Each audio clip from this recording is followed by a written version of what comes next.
السلام علیکم۔ نیکی کا بدلہ نیکی۔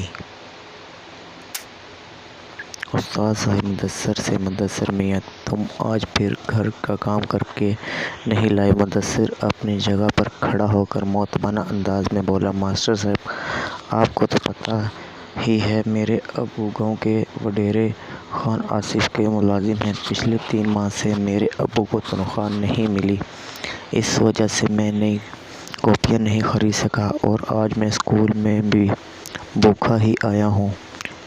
یہ کہتے ہی وہ آویزاں ہو کر رونے لگا۔ استاد صاحب اس کی یہ بات سن کر آگے بڑھے اور اسے دلاسا دینے لگے، ارے بیٹا ایسے روتے نہیں، مجھے کیا پتہ تھا آپ ناشتہ نہیں کر کے آئے ہو، میں ابھی تمہارے لیے بسکٹ منگواتا ہوں۔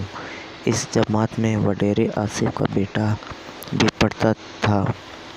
وہ اپنی جگہ سے کھڑا ہوا اور استاد صاحب سے کہا، میں اپنے ابو سے اس سلسلے میں بات کروں گا، مجھے امید ہے کہ وہ مدثر کے ابو کی تنخواہ ادا کر دیں گے، تب تک میں مدثر کو اپنی نئی کاپیاں دے دیتا ہوں۔ اس نے اپنے بیگ سے کاپیاں نکالیں اور مدثر کے حوالے کر دیں۔ ایوب کا جذبہ دیکھ کر تمام بچوں نے ایوب کے لیے تالیاں بجائیں اور داد دی۔ استاد صاحب نے ایوب کے سر پر شفقت سے ہاتھ پھیرا اور شاباشی دی۔ وہ گاؤں کا واحد اسکول تھا جہاں وڈیرے اور کسانوں کے بچے ایک ساتھ تعلیم حاصل کرتے تھے۔ اسکول کے استاد کا نام عباس خان تھا، جو بہت ہی ایماندار، فرض شناس اور رحم دل تھے۔ دوسرے دن مدثر بہت خوش تھا۔ اس نے استاد صاحب کو بتایا کہ میرے ابو کی تنخواہ مل گئی ہے اور ہمارے گھر کے حالات پہلے سے بہت بہتر ہو گئے ہیں۔ میں اپنے دوست ایوب کا بہت مشکور ہوں جس نے اپنے ابو کو سفارش کی۔ استاد عباس خان نے مسکرا کر کہا، یہ سفارش کیسی؟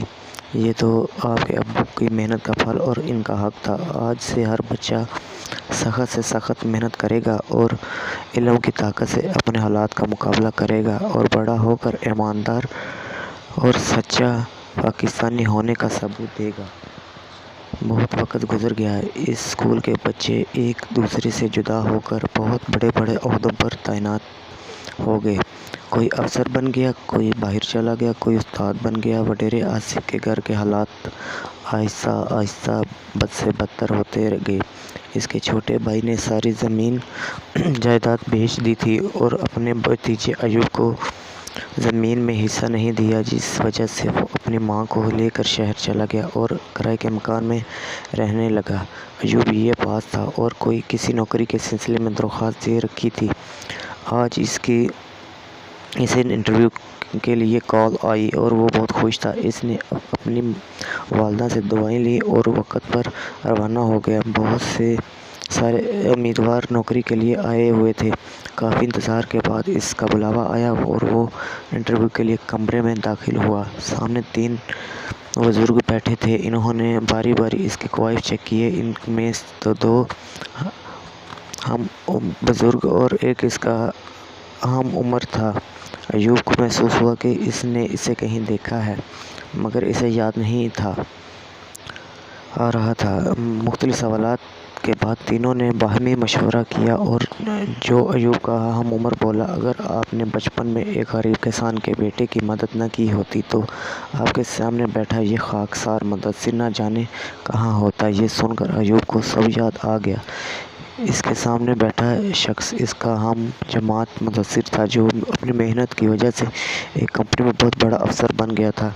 دونوں ایک دوسرے کے گلے ملے، ایک دوسرے کو آنسو پہنچے اور استاد کو یاد کرنے لگے جو اب اس دنیا میں نہیں تھے۔ واپسی پر نوکری کا خط ایوب کے ہاتھ میں تھا اور وہ بہت ہی خوش تھا۔ نتیجہ بدلہ نیکی ہی ہوتا ہے۔ جو نیکی آپ دل سے کرتے ہو اس کا اجر اللہ تعالیٰ دنیا میں بھی دیتا ہے اور آخرت میں بھی دیتا ہے۔